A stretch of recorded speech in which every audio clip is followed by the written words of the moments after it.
retreat. Everybody enjoy it? Yeah. Why don't we start in this end and just panic ensues. And then just give us one item that you enjoyed about the retreat. The bonfire.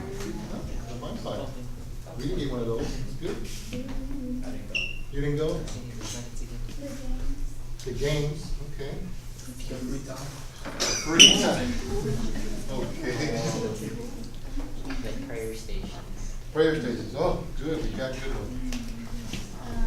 The bonfires. Bonfire. The games. The games. The food. The food. Okay. You didn't go. Okay. Games. Games used to be popular here. The food. That's another popular one. The food. The bonfire. The bonfire. Another popular one. The food. The bonding. The bonding. That's a good one. The activities. The activities. Okay. Like games. The different prayers. Different prayers. Okay. Great. Prayer stations. Good. And the bonfire. Okay. I didn't hear a whole lot of God in here.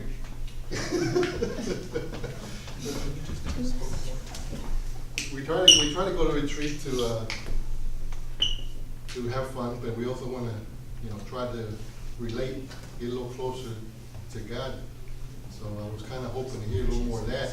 Prayers are wonderful. But let's go ahead and start this class, and let's start with an Our Father.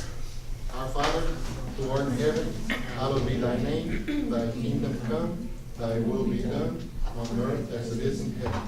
Give us this day our daily bread, and forgive us our trespasses, as we forgive those who trespass against us. And lead us not into temptation, but deliver us from evil. Amen. Father, Son, and Holy Spirit. All right, guys and girls, how are you all doing? Okay, so what is one of the most important topics that all of the painters and all of the poets and all of the authors keep trying to talk about? What do you think?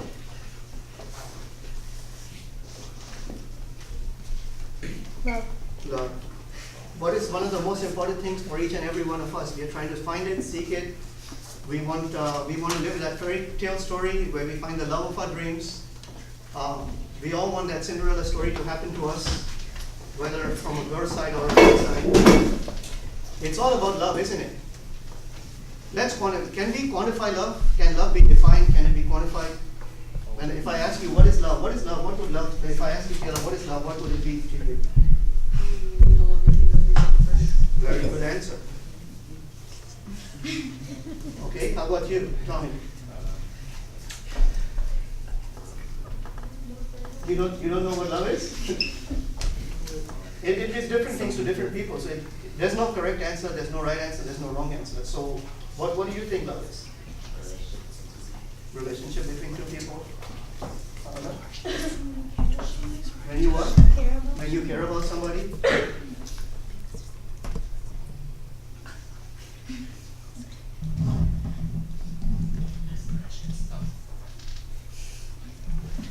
No, let's come back to you. What do you think love is? Great devotion for someone or something. Okay, think about that. Okay, I'm going to come back to you. Deep feelings, okay. Relationship. A what? Connection. Strong emotion. Feeling for someone else. Okay. When you care about someone. Depending on someone. Depending on someone. Strongest feelings for someone. Strongest feeling. Someone you put before yourself. Someone you put before yourself, okay. Two people care about each other a lot. Okay. It was deep parties about them. Okay, they partied about them, good answer. Close bond. Close bond, Care about. when you care about them a lot. So the 2 or 3 of the common things that we came up with was like, what do you think? It's a feeling, it's an emotion, it's a connection, it's a relationship, it's a bond, it's getting to know the other person, caring about the other person. This is all that we come up with from our human standpoint of what we think love is all about. Let's take emotion, for example. Let's say love is an emotion or a feeling. Do you all agree that love is a feeling, it's an emotion? Yes? Yes? On the majority here, we all agree? So what happens if we fall in love and we have a feeling that, you know what, we want to be with that person, but then maybe 15 or 20 years after living with that person, they start grating on our nerves. And then we have a feeling now that we don't want to be with that person anymore. So is that what love is all about? Is it a feeling? Is love based on a feeling? It's not. Is love an emotion? It's really not. Do you know what love is really about? What is the definition that the Bible gives us what love is about? What is love? What does the Bible say love is? First, let me ask you this question. Is there a quantity or an amount that you can love somebody? You can tell somebody, I love you a little, I love you a lot. What does that mean to us? Does it mean that we love them a little, that we only love them a little bit? But if we love them a lot, we have a lot more love for them? So we care about them a lot more? Is that what that means? I want you to start thinking about this, okay? Think about these terms, right? So what exactly is love? So we say, when we say that we are in love, we say, what is full of love? What do we say that is full of? What part of our body gets full of love? It's a heart. We always keep talking about our heart. Our heart is a vessel, right? So if you have a vessel, that means that there's a limit that vessel can take, and after that, what happens if you keep putting stuff in there? It overflows, right? So the overflow, is the overflow wasted, or where does it go? Does it go down the drain? So think about this. When you were born and you were a little baby, the first person that you learned to love was your mom or your dad. Hello. So by a show of hands, would we all agree that we can say that, we love our parents with all our heart? Yes or no? Yes? Now, after a little while, your parents have another baby. You have a baby brother or sister. You start learning to love that baby with all your heart too, right? You love your sister or you love your brother? Where did that love come from? Did that take away from the love that you had for your parents? So that now do you have to take away some of the love that you had for your parents to give it to the other person? Or does the love that you had for your parents stay in place and nothing affects that? But then where did this other extra love come from? And then you love your grandparents. So where is that love coming from? You have a friend that you fall in love with. Where does that love come from? So is love quantifiable? So how much love can your heart hold? Huh? Unlimited. It's unlimited, right? And this is what the Bible teaches us, that this is where love is, right? Because when they talk about the water, when Jesus talks about the water, he says you can take a cup of water like the lady, the Samaritan lady at the well. She took a bucket to go fill the bucket with water. Jesus said, if you come to me, I'll give you the living water. The living water he was talking about was love. He said, love one another, right? Like I had loved you. So he's talking about the living water. He says, you only try to fill the bucket. But if you come to me and I'll teach you how to love, you'll have rivers of love flowing out of you. So when the river is flowing out of you, you fill the bucket. Does the river stop flowing? How much water is the water that we have in the bucket? Is that what we need? For that moment, does that suffice? Or if we dunk ourselves in the river, are we submerged in love with a never-ending supply? Is love starting to mean a little bit something different to you? So if we base love on emotions, then at one time we might feel good about the person and we fall in love. But if we base our love totally on emotion, then at another time we base it and we say, okay, I don't feel that way anymore, so I want a divorce, right? So love is not really supposed to be based on an emotion. Love is an action, right? And basically when you look at the Bible, we always think of love as doing, right? Like we got to love somebody.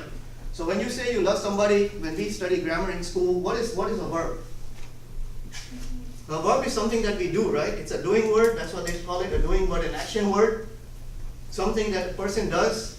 But in the Bible, love is used as a verb maybe once or twice. All the other times when they talk about love, love is used as a noun. So what is a noun? Huh? Person, place, or thing. So we know that love is not a place. It's not a place that you can go to, right? It's not a thing that we can go and buy from the store. So there's no thing. So what is it? What is left? A person. So what does the Bible teach us what love is? we're asking the wrong question when we ask what is love. We should be asking who is love. Who is love? Who is the person of love? Jesus. The Father sent the Son because He loved the world, right? So love is the Father. Because the Father loved the world, did He love us? Did He love the world more than the Son, that He was willing to sacrifice the Son for the world? Or He allowed the Son to be sacrificed because He wanted to save the world? You see, that's the conundrum we all face when we talk about understanding Scripture. It's like this. Say there's a bridge, and there's a break in the bridge, and the train's coming, and there's a lighthouse on the top. That the gentleman who's watching the tracks, he can see there's a break in the bridge, but he can either stand on the top of the bridge in the tower and control the equipment, but he needs somebody to go down there to try to connect the tracks. But the person that goes down there to connect the tracks, that person can go and get the tracks connected, but he has to be on top to pull the switch, right? So he can save everybody that's on that train. If that person doesn't go down and do that mechanical thing that he needs to do, the one up there is not going to be able to pull the switch at the right time, and everybody that's in that train is going to go fall down to their death. But there's one problem. The person who goes down there to make that connection is not going to be alive, because he ain't going to make it back out in time. You know, it's like a war, right? Like when you know that there's a bomb there and somebody is willing to sacrifice their life because they go into that room to defuse the bomb. But there's a chance that that bomb might go off and they won't make it out alive. But they could do something like take a big box with some stuff in it and put the bomb into it to lessen the blast so that other people don't get hurt. Do you understand? So this is what really God did, God the Father, when He sent His Son. It's not that He loved the world more than He loved His Son. Did He love His Son any more or any less by Him sending Jesus down to earth to die? Well, we already talked about love. Love is immeasurable. So when we ask ourselves why, when we talk about love, we ask ourselves always this question that, oh, if God loves the whole world, how could He love me? So when we put this concept in place, do we understand now that when God loves us, the quantity of His love for everybody else doesn't diminish? Do you all understand? Is it making sense? God can love each and every one of us with an immeasurable and inexhaustible amount of love without taking away from another person, right? And this is why we keep fighting in this world between the Christians and the Muslims and the Jews, because we all think that, oh, God's only for us and not for the others. But God is the God of the whole world. When John wrote his gospel, he said, for God so loved the world. He didn't say for God so loved the Jews, or for God so loved the Christians, or for God so loved the Muslims that He sent His only Son. He sent His Son for the whole world. Is it making sense? Okay. So, when Jesus was born, we come to a story like when He was 12 years old. How many of us know what happened to Jesus when He was 12 years old? Anyone here? You know His parents took Him to Jerusalem, right? To celebrate the Passover. So while they were in Jerusalem celebrating the Passover, they usually used to travel in a big caravan because it was a dangerous territory and there's a lot of bandits and people that would come to kill you just for your money, and they know you're going to Jerusalem, so you're going to have money on you, right? Because you have to spend money there to pay for lodging and for food and for the sacrifice. So they knew when a pilgrim was going to Jerusalem, they always knew that the pilgrim would have money on them. So the bandits would make it a point to come and rob them. So this, to protect themselves, people would move and go for pilgrimages in huge numbers together, right? So there was this huge caravan that left from Nazareth to go all the way to Jerusalem to attend the Passover.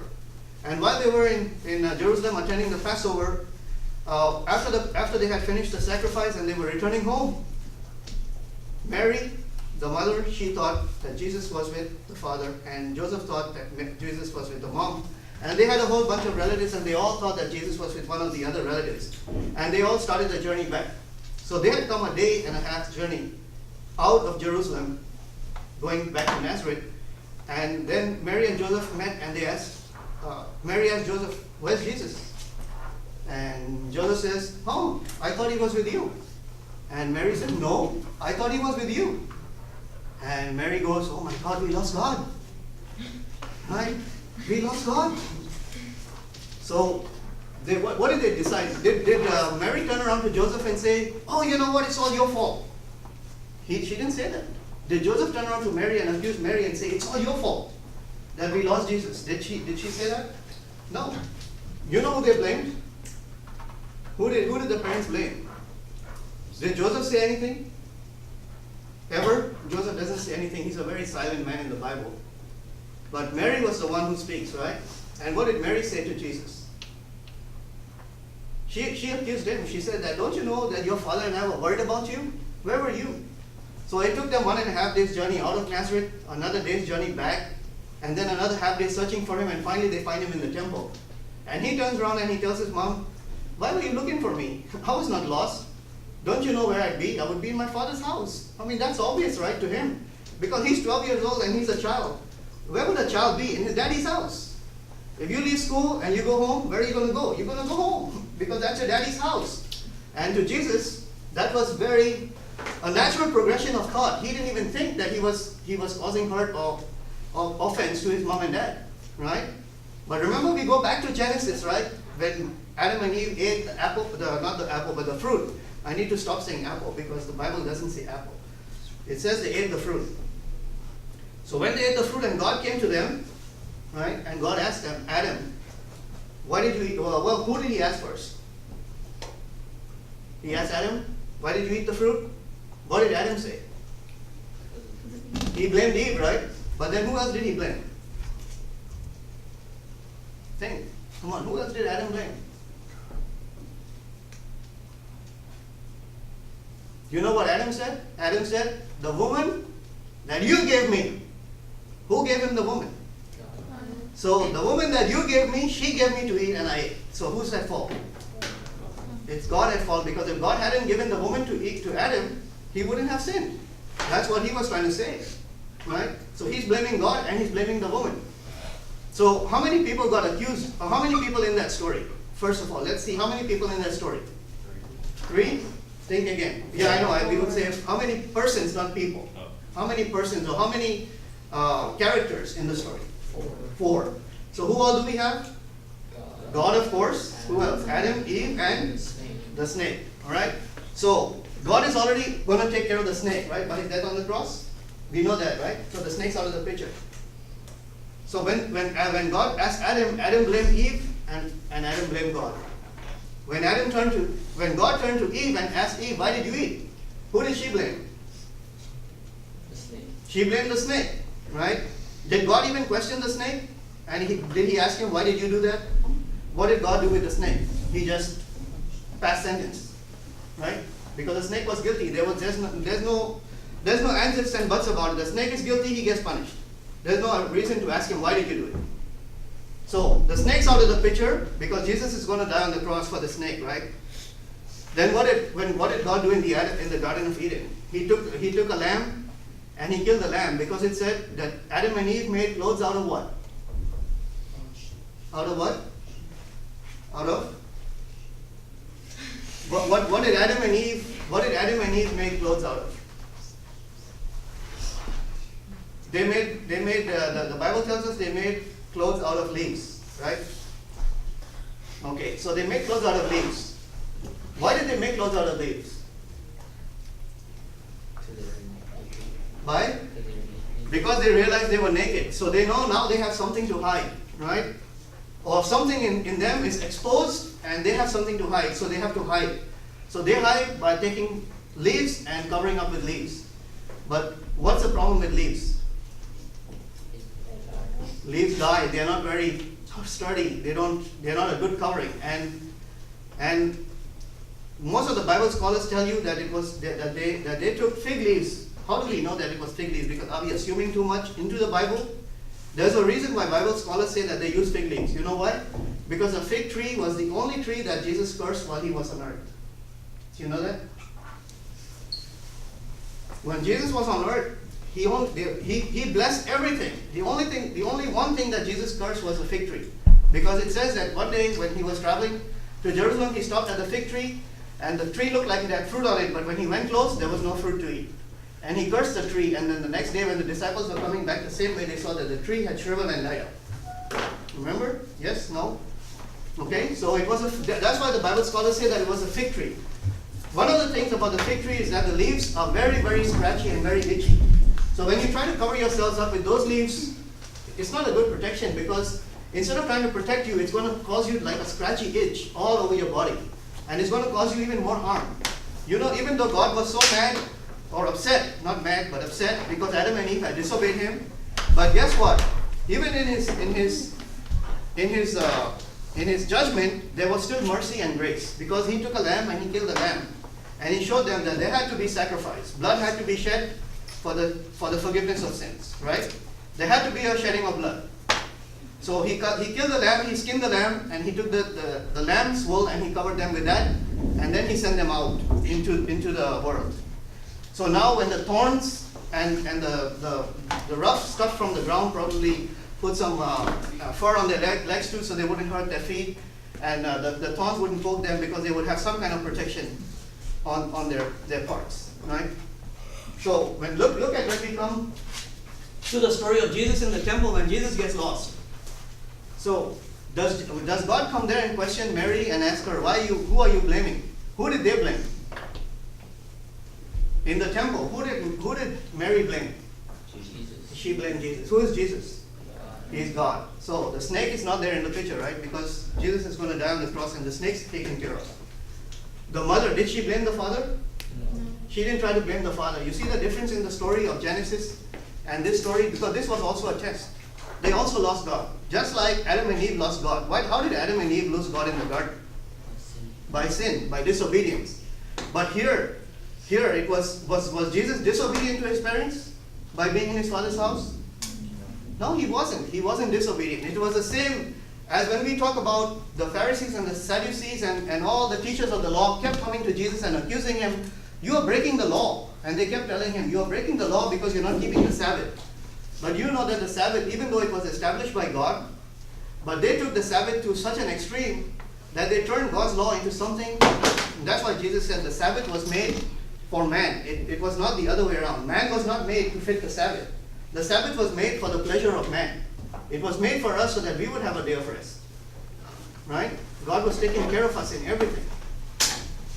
So Mary didn't blame Adam. Mary didn't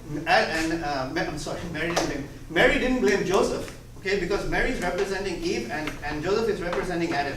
So Adam and Eve blamed each other and they blamed God. But here you see, when they lost God, Mary didn't blame Joseph, neither did Joseph blame Mary. Okay? They left the blame on Jesus, and Jesus is God. You know what? Jesus never tried to defend himself. He didn't say, he just said, yes, I'm. Did he say I'm at fault? He just said, where would I be? I would be in my Father's house. So the sin was left on God. And he was the one who went to the cross to die for us.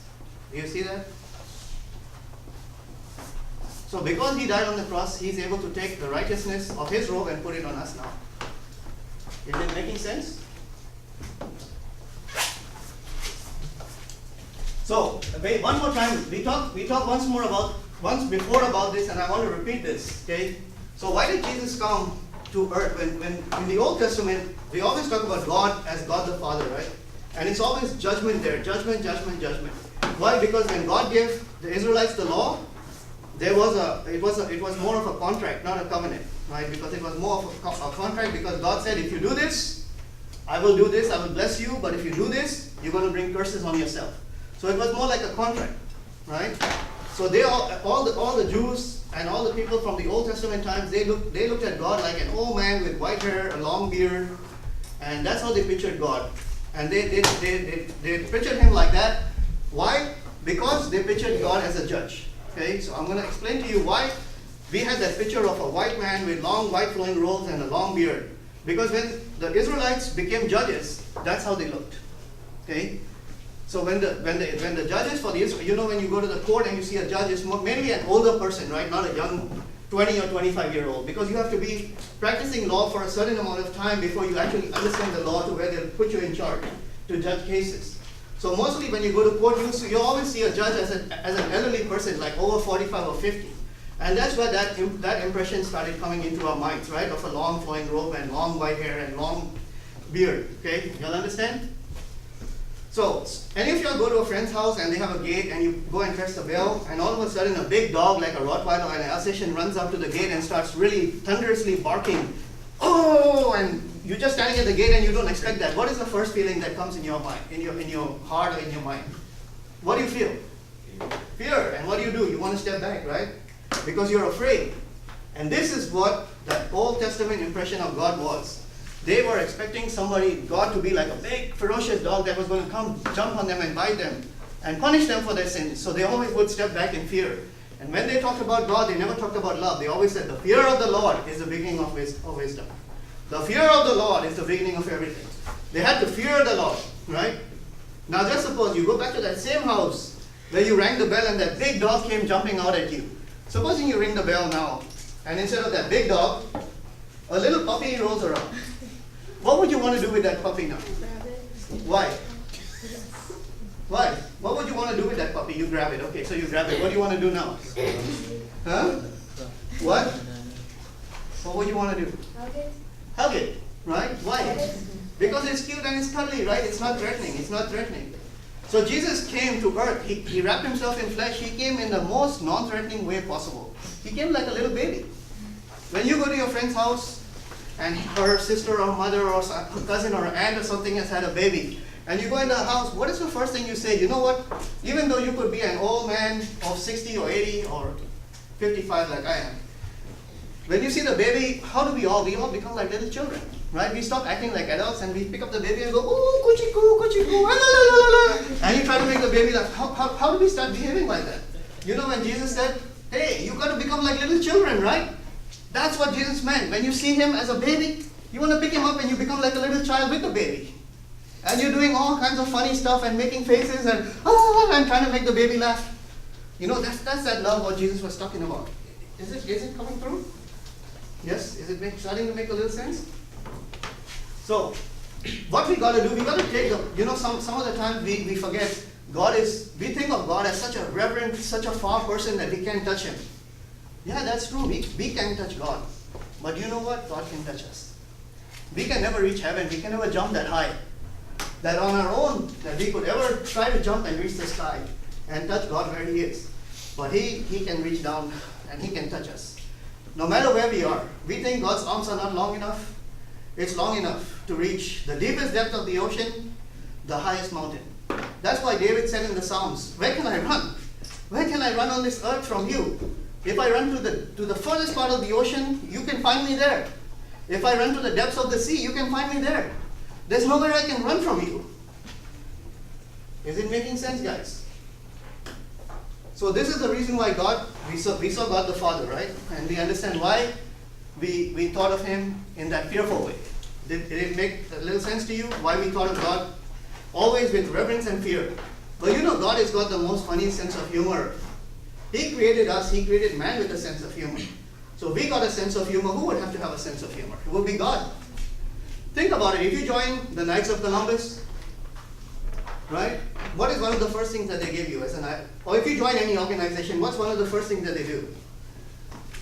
You join a school, like a Catholic school. I mean, I know the government schools, they don't really care, but if you join a Catholic school, well, look at him. He's a member of St. Justin Martyr Catholic Church, right? Everything has a badge, right? Everything is a badge. The badge identifies us with who we belong to. So, how many of y'all have favorite basketball teams? How about football? Look, she's got on a shirt, right? NFL. When you see that badge there, what does that sign tell you? Texans, right? So everything, the sign tells you that you belong to a certain person, right? And here comes Abraham, right? He's an old man. He's almost 90 years old, and he's a Jew. And he says to God, I want to be your man, right? God says, I chose you to be my man, right? And Abraham says, yes, God, I accept. I'm going to be your man. And so he says, he's waiting for God to give him a sign, right? Like a sign that would give him a badge that would show the whole world that he's a Jew and he's something different from everybody else. Guess what's the sign that God gives him? You know the funniest sign of all?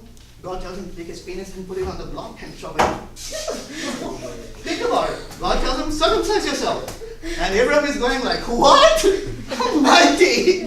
I'm 90 years old. And you're telling me to, cut the most private part of myself off? So God said, yeah, that's what I want you to do. If you want to belong to me and you want to have a badge to show the whole world that you belong to me, that's what you need to do. Every Jew is circumcised. Isn't it funny? I'm telling you, God, He has a sense of humor. So, you know what? When we come to the New Testament, you know what St. Paul says? St. Paul says that what God was trying to show them was that, circumcision is a badge, right? But we don't have to wear that badge on our sleeves. On our sleeves, or we don't have to wear it like somewhere out in the open where we are walking around and telling everybody that we belong to that team. That's not what God wants. What does God want? God doesn't want a member of the team. God wants a player. He wants somebody that's willing to jump up from the bench and go into the game when He asks him to and grab the ball and run with it. That's what God wants. He doesn't want a bench warmer. See, what is the sign of circumcision? If a person has got all his clothes on and he's walking around, how would you know if a person is circumcised or not? How would you know? You couldn't know, right? You couldn't know. So, who is that sign for? Is it for the world or is it for that person? It's for that person. Why? Because every time that person would pee, he'd remember God, right? I mean, look, you all might think this is funny, but God has a sense of humor. He really is. Look, what is the other reason for circumcision? Think about this now. In those days, there was not a lot of water to take a bath, right? So, men would not have baths for weeks or months at a time. And when they got married, what is one of the normal things that men and women do? They have sex. And if your penis is not washed properly, right, there's a lot of dirt that can collect. And I'm serious, this is a health issue too. If you think like a doctor, right, and you're not taking a bath. And so women would get cervical cancer and they would die. And that's one of the reasons why so many women died. When God gave this law, He was protecting the Jewish women, right? He was protecting them. If you think through everything that God did, it's for a reason, right? So you can laugh and say, "Ooh, yeah, the guy, look at him, he had to cut his stuff away." But He's doing it for you, right? So just like Jesus went on the cross, He died not for Himself, He died for us. He didn't have to die on the cross. The man didn't have to cut himself. He did it for the bride to keep protecting her, right? That's what love is about. It's about sacrifice. It's about giving yourself. You bleed. You have to. It hurts. Love hurts. It does.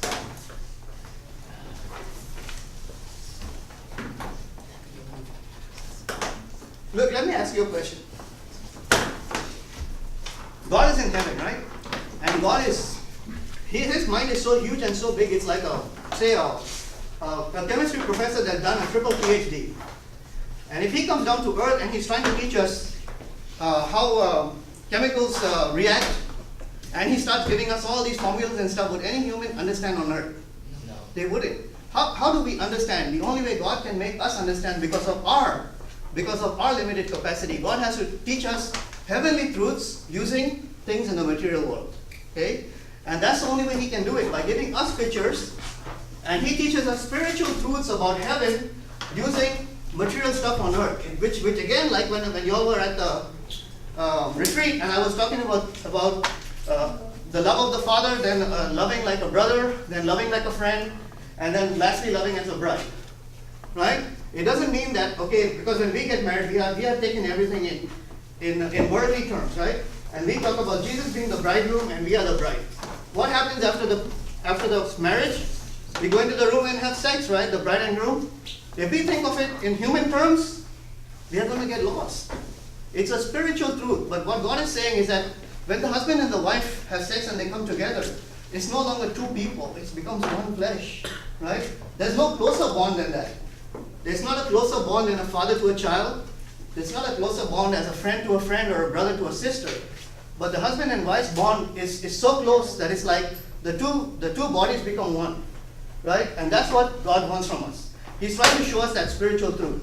It's not about trying to talk dirty and talk sex. Okay, if you'll think that way, you're misunderstanding the whole message. Do you understand? All right, we're trying to teach you a spiritual truth using a human way. Right? That's the only way that that God can explain it to us. What was one of the first things when God said to Adam and Eve, be fruitful and multiply? So who was the one who initiated sex? If sex was supposed to be dirty, why would be that one of the first rules that God initiated? Why would he go and tell Eve, go cook for your husband? Right? He didn't tell her, go make a dish for him, or go do his laundry or clean his clothes or whatever. The first law God gave was to be fruitful and multiply. You know, how many of us have been hearing all these stories about ISIS on the news?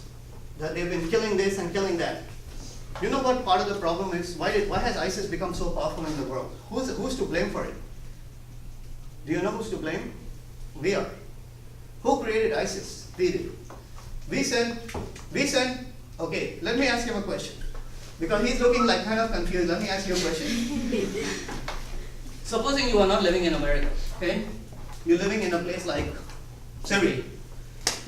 And yeah, there are some people, and like in America, there's not all the people in America are not good either, right? Because we've had a lot of people in America that have come with guns and shot up other Americans. So it's not like all Americans just because they're in America are good. So we have good people and bad people. It's the same way in other parts of the world. They have good people and they have bad people. So now you have some of the Muslims that are radical. Okay, they're radical, and so he's living in Syria with his family. And he hasn't done anything wrong. He's actually pro-American, and every time they show a basketball game and he loves basketball, he's rooting for America and stuff. Right? But all of a sudden, America has a problem with Syria, and they go over there with these drones, and they bomb the hell out of that place. And in that bombing, his house gets demolished, his mother and his father and his brothers and his sisters all die, and he's the only one left. What is going to be in his heart for us?